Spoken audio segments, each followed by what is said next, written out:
Y vamos a conversar ahora con el decano del Colegio de Psicólogos de Lima, nada menos que el doctor Manuel Silva Aguilar. Doctor Silva, ¿cómo está? Buenos días. Buenos días. Bueno, este asunto del maldito Cris se murió en el marco de una balacera, tipo que llegó de Venezuela al Perú a causar serios, graves problemas en la sociedad. Luego lo de ayer, hemos visto todos por la televisión cómo un grupo de extranjeros pretendía secuestrar a una señora. Gracias a Dios que el tema no llegó a mayores, la policía actuó felizmente como corresponde, etcétera, etcétera. Pero aprovecho ya que estoy frente a usted, ¿cuál es el perfil en estos tiempos psicológico de algunos extranjeros que incurren en la delincuencia cuando llegan al Perú? Bueno, en realidad no es tanto del extranjero solamente, sino de toda la persona, ¿no? Tenemos al doctor Robert Ward de la Universidad de Columbia Británica. Él es especialista en psicopatología, por ejemplo, y él estimaba un 1% por lo menos de la población mundial tenía o eran psicópatas, ¿no? O tenían este tipo de ¿Qué cosa es un psicópata, por favor? En pocas palabras. Claro, es un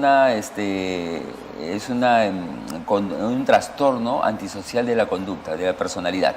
¿Se forma el psicópata? ¿Nace así? Eso quiere decir que hay un grupo de personas que nacen así, que son los psicópatas propiamente, y otros que se desarrollan en el tiempo, según los modelos o las costumbres, que son los sociópatas. Que sería el caso de este chico, por lo que se sabe por la prensa, su vida de niño, de adolescente, no ha sido la mejor. Claro, exacto. Ahora, eso también podría llevarnos a pensar que esa familia, al ser así, también ya vienen los genes, ¿no es cierto? Entonces, porque tenía una familia muy vinculada al delito, ¿no? La drogadicción, trata de blancas y actos delictivos, ¿no? Yo le mencionaba el tema de los extranjeros porque en cada oportunidad que hay situaciones así de graves, con actuación buena o no de la policía, encontramos que se trata siempre de gente del exterior. Claro, digamos, lo que converge en ese caso viene a ser de que si bien la necesidad o la baja cultura hace que las personas delincan, ¿no es cierto? No tanto por la necesidad, sino por el ambiente mismo de pobreza y desesperación social. Y si vemos que hay una población que ha migrado del extranjero casualmente por una afectación económica en sus países y vienen a migrar acá, vienen también las personas buenas como también vienen las personas malas. Entonces, en el caso de las personas malas, pues tienen que, digamos, más prioridades económicas o de necesidad psicopatológica, ¿no? Por lo que vienen a un país extranjero a tratar de buscar un dominio, un poder, ¿no? Muy bien. Espero que no sea una pregunta complicada. Usted es un profesional de la psicología.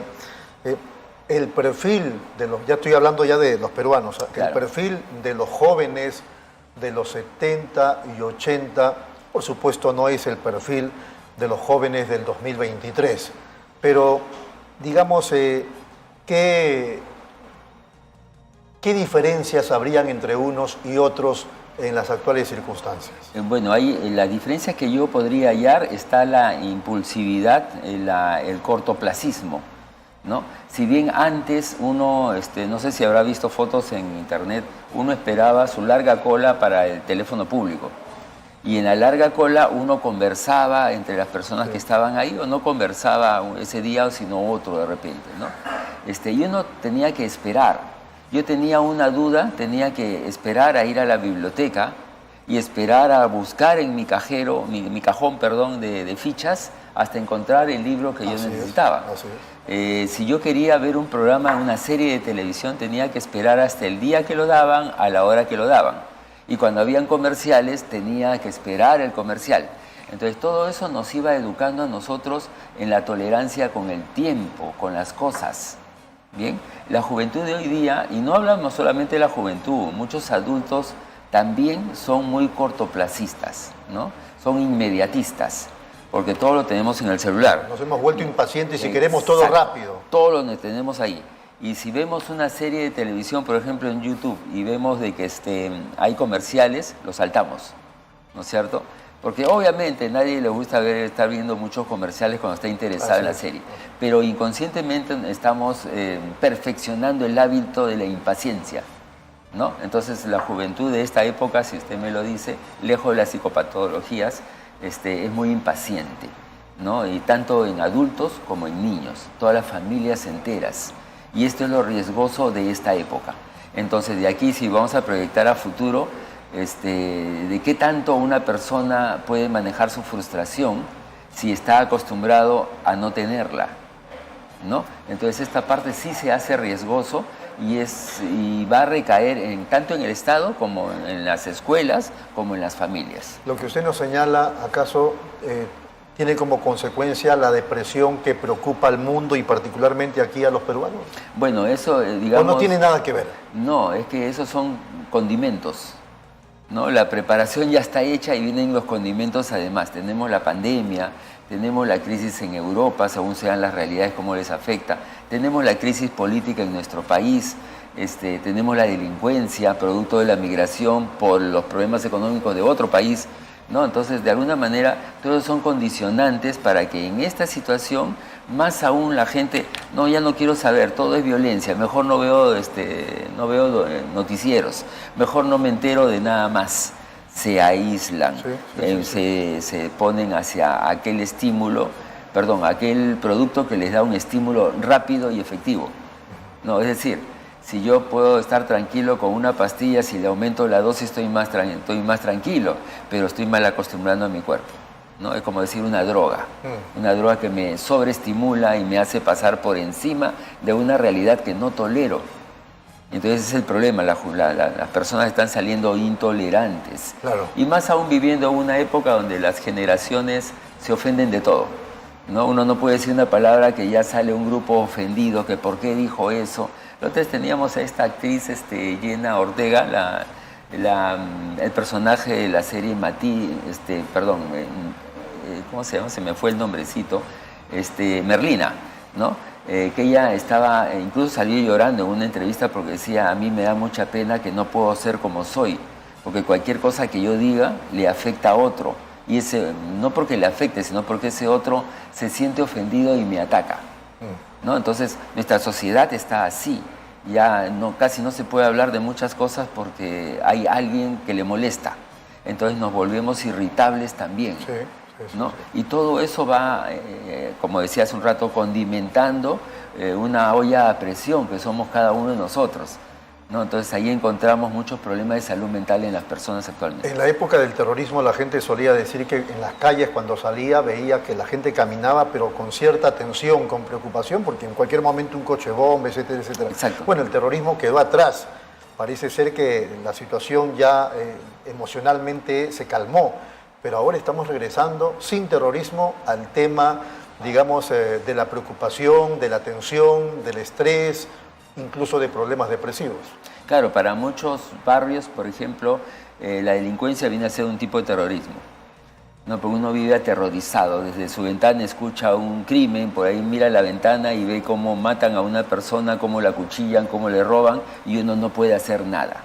O sea, si bien uno no es la víctima que está siendo vulnerado por estos delincuentes, pero hay un dolor interno, claro, que es la impunidad, el no poder hacer nada. En los el dolor 70 ajeno. Yo me iba caminando a mi colegio. Ahora en estos tiempos, o uno tomaba su carro si es que el colegio estaba más lejos, una criatura pues de primaria y de secundaria. Exacto. Ahora papá y mamá están preocupados y están esperando en el paradero o en la puerta del colegio. Claro, porque no solamente hay el robo, no solamente hay el secuestro, también hay los accidentes de tránsito, ¿no? Entonces ahí hay muchas variables que están en torno amenazando a los niños, ¿no? Que son los más vulnerables, por último. Pero aún así, esta protección los desprotege a ellos, porque se vuelven muy protegidos también. Entonces nos obligan a estar en un estado en el que rompemos el equilibrio. Muy bien. Frente a este tema del estrés está la depresión. La depresión entiendo que es palabra mayor. Sí. O sea, un tema que creo, si no me corrige, no tiene cura. Tiene control. A ver, vamos a hacer una diferenciación. Hay depresión estado y depresión rasgo. ¿Cómo es ¿no? eso? La depresión estado es lo que uno puede pasarle cuando tiene una pérdida, un dolor, un duelo, ¿no? Uno se siente triste. Es momentáneo. Es momentáneo, es estado. Pero el rasgo es parte de tu personalidad, ¿no? Tienes ese problema, no se va a curar, pero sí se debe de medicar y controlar, ¿no? Entonces ese sí es permanente. Los suicidas no son de estado, son de rasgo, digamos, ¿no? Entonces, pero sin embargo, nuestra población actualmente se está volviendo vulnerable a la depresión, porque pasamos de una depresión a otra depresión.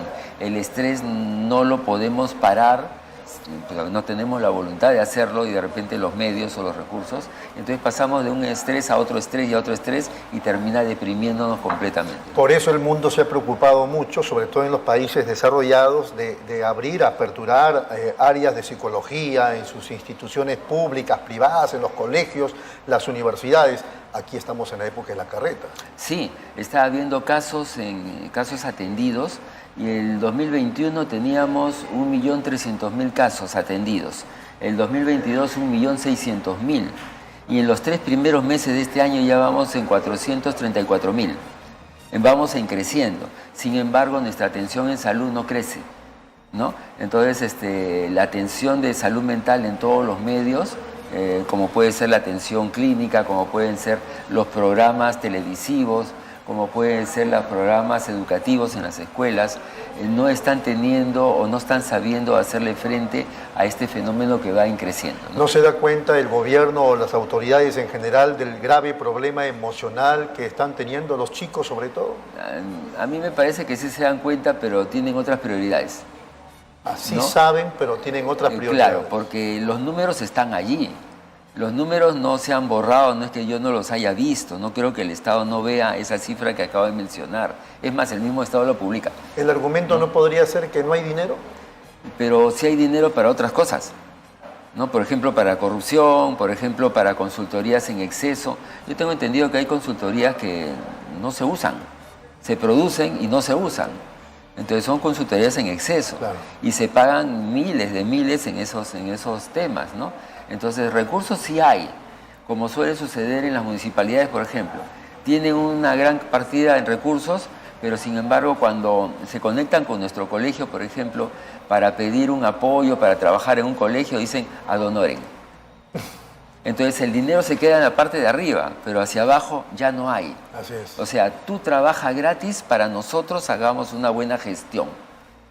Muy bien, en los colegios públicos, sobre todo allí, no hay áreas de psicología. En los públicos no existe área de psicología, más que en los de jornada escolar completa. Muy bien, bueno, hay tanto pan por rebanar sobre estos temas, así que ojalá tenga usted la paciencia para continuar viniendo a este programa para dilucidarlos, ¿le parece? Por supuesto. Ha sido muy amable, decano. Muchas gracias. Muchas gracias al doctor Manuel Silva, decano del Colegio de Psicólogos de Lima. Nos vamos, amables televidentes. Feliz fin de semana, regresamos el lunes.